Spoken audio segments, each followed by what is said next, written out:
البدع والأهواء، أهل البدع العقائدية وأهل البدع السياسية.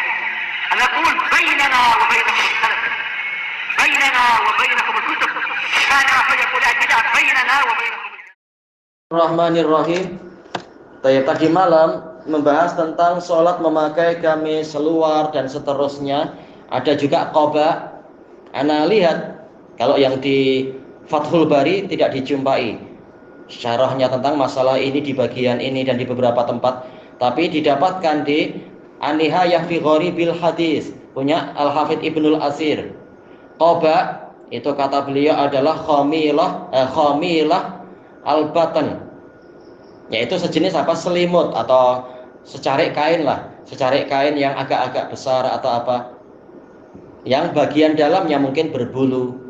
Tergantung kalau dibalik ya, bagian luarnya yang berbulu atau apa. Intinya adalah kalau kainnya itu mampu menutup aurat boleh. Kalau tidak, lihat pasangannya mampu menutup aurat ataukah tidak. Makanya memang sangat dianjurkan memakai dua kain. Kalau satu kain dikhawatirkan kurang, maka pakailah dua kain. Sekarang kita masuk ke hadis yang berikutnya.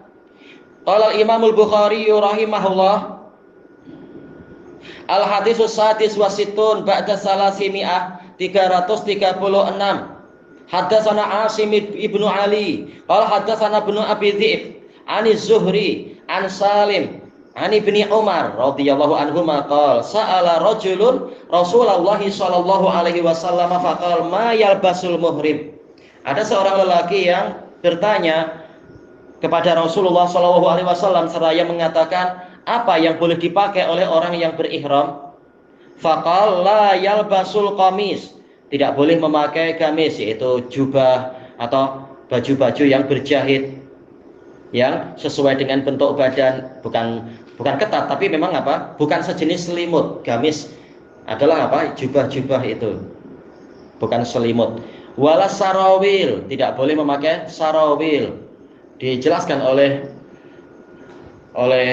Al-Hafidz Ibnu Hajar menukilkan dari Ibnu Sidah, sarawil ini Farisiyun Mu'arrab, asalnya dari bahasa Persia, ya, yang menutup kaki, menutup paha dan sebagainya, itu menutup kemaluan. Walal burnus, tidak boleh memakai burnus, yaitu baju atau kain yang ada penutup kepalanya. Seringkali burnus yang ada penutup kepalanya. Wala sauban masahu za'faron walal wars, dan tidak boleh memakai pakaian yang disentuh oleh pewangian za'faron ataupun wars, yaitu pewarna, mungkin pewarna kuning atau yang lainnya. Faman lam yajidin na'lain, ini untuk laki-laki tentunya. Untuk wanita ada beberapa hukum, tapi hadis ini bicara masalah laki-laki. Maka kemudian barang siapa tidak mendapatkan dua na'al, dua selipar, yaitu intinya adalah yang menampakkan mata kaki, menampakkan buku lali. Kalau ternyata dia tidak mendapatkan itu, yang ada sepatu boot atau kasut yang menutup buku lali, berupa khuf mungkin atau apa misalkan, falayal basil khufain, boleh dia memakai khuf, walayaqta'huma, tetapi dipotong, hatta yakuna asfala minal ka'bain, sehingga dia lebih rendah daripada dua mata kaki, dua buku lali. Wa an Nafi' an Ibni Umar anin Nabi sallallahu alaihi wasallam mithlah, datang dari riwayat yang lain semisal itu. Di sini Imam Bukhari meriwayatkan dari Asim bin Ali. Beliau punya dua kunyah, Abul Hasan dan Abul Husain Al-Wasiti. Beliau shaduk, ada kritikan, beberapa kritikan, tapi juga ada pembelaan. Kesimpulannya beliau shadukun yahim, kata Al-Hafidz di dalam takrib. Shaduk dan mengalami beberapa kekeliruan. Baik. Qala haddatsana Ibnu Abi Dhi'b, Ibnu Abi Dhi'b Abdul Haris Al-Madani. Beliau namanya adalah Muhammad bin Abdurrahman ibnil Mughirah Al-Madani, qawwalun bil haq. Biografinya bagus sekali, disebutkan di dalam Syiar Alamin Nubala. Rajin mengumandangkan kebenaran, tidak takut celaan orang yang mencela, sama saja di hadapan rakyat jelata ataukah di hadapan raja dan para bangsawan. Sama bagi beliau, semuanya sama. Ani Zuhri qawwalun bil haq, ma'ruf. Beliau siapa ya? Abu Bakar Muhammad bin Muslim bin Ubaidillah bin Abdullah bin Syihab Az-Zuhri Al-Madani summa Syami imamun bila mudafa'ah min sighari tabi'in. An Salim dari kalangan tabi'in juga.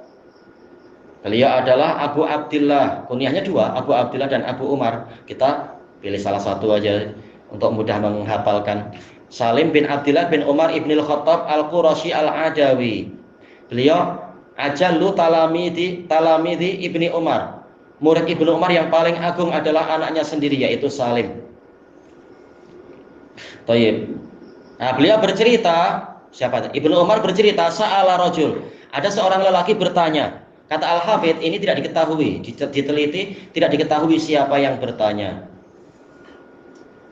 Tayyib. Adapun hadis yang sebelumnya, untuk yang seorang lelaki bertanya pada Umar ibnul Khattab, kata Al-Hafidh, ini juga tidak diketahui, tetapi ada kemungkinan beliau itu adalah Ibnu Mas'ud atau Ubay bin Ka'ab.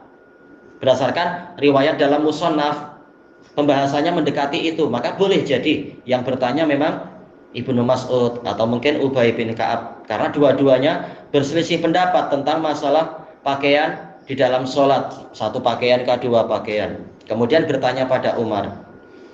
Nah, adapun yang di hadis ini, orang ini bertanya pada Nabi Shallallahu Alaihi Wasallam, faqal ma yalbasul muhrim. Kata Al-Hafidh, berdasarkan banyak riwayat, pertanyaan ini munculnya adalah di Madinah sebelum orang-orang pergi ihram dan sebagainya di Madinah. Nah, apa pakaian yang boleh dipakai oleh orang muhrim? Maka Nabi mengatakan la yalbasul qamis. Boleh pakai apa saja tapi kecuali yang disebutkan ini. Jangan memakai gamis, jangan memakai sarawil, jangan memakai burnus, ataupun pakaian yang disentuh oleh wewangian, maupun pakaian yang dicelup dengan pewarna. Al-Hafidh tidak membahas panjang lebar. Beliau mengatakan pembahasannya nanti di dalam Kitabul Hajj. Hanya saja, dan memang nanti di sana akan dibahas telah ada pemansuhan, ada beberapa yang mansuh, seperti masalah khuf, boleh memakai khuf, tidak perlu dipotong berdasarkan hadis Ibni Abbas. Tapi ini dibahasnya adalah dalam Kitabul Hajj. Demikian pula masalah wewangian, perinciannya panjang lebar di dalam Kitabul Hajj untuk menggabungkan beberapa riwayat. Cuma yang menjadi sisi pembahasan di sini apa? Yaitu yang diinginkan oleh Imam Bukhari adalah sholat memakai gamis itu tidak wajib. Demikian pula sholat memakai sarawil tidak wajib. Tapi intinya apa? Menutup aurat. Lihat bagaimana cara menutup aurat. Mungkin gabungannya ini dengan ini atau itu dengan itu. Tapi tidak wajib harus selalu memakai gamis memang. Buktinya apa? Kata Al-Hafidh. Ya, kenapa Imam Bukhari berdalilkan dengan itu? Karena orang yang ihram, entah berapa lama dia, berapa hari dia pakai pakaian ihram itu, boleh jadi terutama ketika haji dan atau ketika perjalanan berangkat dari mana misalkan ya, berangkat dari mikotnya sampai masuk ke tanah suci. Nah, sholatnya bagaimana? Jelas sholatnya dia memakai pakaian itu. Ternyata dia tidak memakai gamis, menunjukkan memakai gamis itu tidak wajib di dalam sholat. Kecuali kalau pembahasannya lain, nanti jadi lain masalah apa yang lebih baik dalam kehidupan sehari-hari. Pakai pakaian Nabi, jangan menyerupakan diri dengan orang-orang kafir, dengan tradisi orang kafir. Tapi untuk masalah sah atau tidak sah, sah saja sholat tanpa memakai gamis. Yang penting apa? Adab-adabnya dijaga. Kemudian wa an Nafi' an Ibni Umar anin Nabi sallallahu alaihi wasallam mitlah. Hadis ini muttafaqun alaih, sanad ini juga. Cuma bezanya apa? Yaitu muridnya Ibnu Umar sekarang Nafi'. Beliau kalau tak salah Abu Abdillah Al-Madani, dan beliau adalah asbatun nasfi Ibni Umar, murid terbaiknya Ibnu Umar. Beliau pembantunya Ibnu Umar.